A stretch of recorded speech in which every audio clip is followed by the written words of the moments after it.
xodimlar. Mana bugun tumanimiz deputatlari Nishon tuman iqtisodiyot va moliya bo'limida o'rganish o'zining rejasi belgilangan ekan, mana o'rganish olib boryapti. Shu bilan biz mana asosiy tumanimizdagi asosiy daromadlar, xarajatlarni qisqacha gapirib o'tiraman. Endi gapirsam 1-2 soat ekan, shuncha qisqa. Mana tumanimiz asosi 9 oylik, chunki daromadlarni bajarish 9 oylik ko'rsatkichga aniqlangan.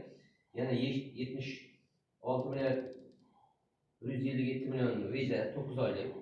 Ortiq bilan bajarilgan, ya'ni 78 milliard 800 ga, ya'ni 104%, 105% yaqinlashib ortiq bilan bajarilgan. Bu daromadlar turlari ham to'liq ortiq bilan bajarilgan. Hech qanday daromadimizda minus plus kamchiliklar yo'q. Endi daromadlarimizga nisbatan endi xarajatlarni gapirib o'tadigan 9 oyligini aytdim, endi xarajatimiz. 10 oylik xarajatimiz 103 milliard 700. 10 oylik xarajatimiz. Asosan bu tasdiqlangan reja, keyin uning tasdiqlangandan keyin o'zgarishlar, ish haqi osh hisobiga yana qo'shimcha mana ko'rgan bo'lsalaringiz mana noyabrdan belgilangan ish haqi oshi 148 milliard 992 million o'tashni bilan deydi, tasdiqlangan reja. Asosan bu umumiy xarajat deyapman. Shuni moliyalashtirgani 146 million 992, ya'ni 7 million 969, ya'ni mayda bevosita xarajatlar, yana bo'linchi open byudjet xarajatlari qolgan, to'liq xarajatga. Shu 148 million tasdiqlangan rejadan birinchi guruh xarajatlari bor. Ya'ni 41 milliard 498. Bu birinchi guruh xarajatlar bo'ladi. Birinchi guruh xarajatlarimizdan to'liq 98-99% ga bajarilgan. 10 oyligimiz. Ya'ni 40 milliard 182 million so'm kassa bilan amalga oshirilgan.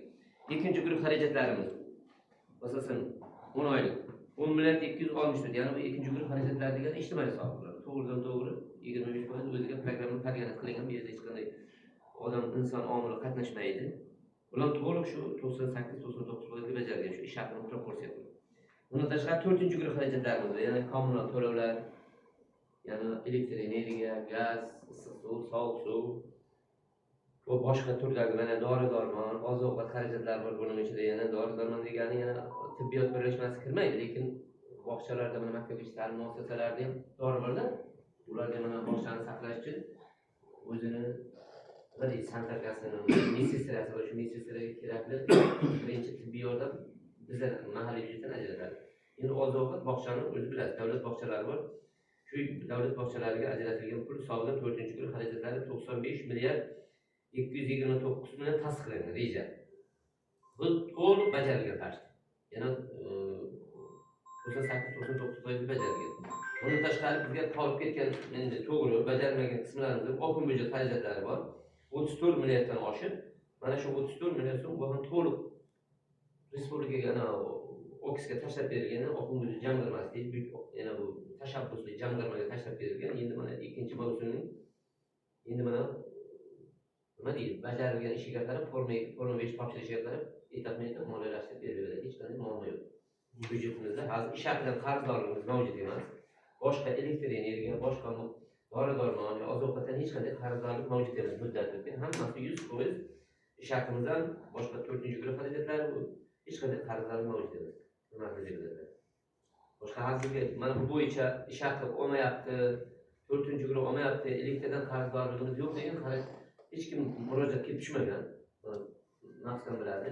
Lekin hokimiyatimiz bilan obodonlashtirish boshqarmamizda endi to'g'ri elektr energiyaga mablag' o'tgan yil ko'rsatkichdan kam ajratgan, lekin necha tuman hokimlari mana xalqimizda kengashining ruxsati bilan hokimiyatga 60 million 135 million obodonlashtirish boshqarmasiga elektr energiya uchun pul o'tkazib berdik. Qo'shimcha mablag'lar sarflab to'g'ri hech qanday qarzlar qolmadi. Mana nasib qilsa yangi yilda top-toza, halol, pokiza 100%, endi to'g'ri 100% deb 100%, endi 99-98% bajarishni ta'minlaymiz. Yana buni hammasini yozma aniq qilamiz ma'lumotlarimizni. Rahmat. Qo'shimcha savol bo'lsa mumkin. Savolga bo'lib hozirmanda yashamoq. Open byudjetdan boshqa hamma byudjetdagi to'lovlar bajarilgan. Bajarilgan. Hech qanday mana o'zingiz deputatsiz shu moliyaga ish haqi olmadim, byudjetdan olmadim yo bir boshqa olmadim degan hech qanday murojaat hokimiyatga kelib tushgan, xalq qabulxonaga kelib tushgan. Mana bizga qo'ldan kelgan. Uni yashirincha gapiravergan bo'lishi mumkin, lekin haqiqatda 100% odam mana ko'rgan bo'lsangiz, byudjet tashkilotlari hech qanday ish haqi olmaydi degan. Mana men yuraman ko'chada ish haqini oldik. Muddatidan ham mana birinchisida bo'lsa 1, 2, 3 ga uni shaxsiy uzamiz. avansda 15-16 kun ichida o'zim hech qanday bizga astarga yetmayapti, qoldir yetmayapti degan muammo bo'lgan. Mana shu hisobda bir g'aznachilar tomonidan yo bo'lmasa suvda olib o'zib degan murojaat bo'lgan. 100% to'liq ketadi. Mana bu xalq ta'limida ham oziq-ovqatimizni ko'rib turganmiz, oziq-ovqat, elektr energiya xarajatlar. Mana imkon darajada hokim yordam berdi, qo'shimcha mablag' berdi, obodonlashtirish endi ko'rasiz, obodonlashtirish ko'cha chiroqlari ko'p. Undan tashqari rejalashtirilmagan katta ko'cha bor, rejalashtirilmagan kichik ko'chalar bor, ana bularga ham to'liq elektr energiyasi berdi. Boshqa muammo yo'q. Yana bir qo'shimcha endi sizlarda bir ishki muammodan chiqqan bo'lsa, aytishlaringiz mumkin. Hech qanday muammo yo'q. Zudlik bilan bajaramiz. Rahmat.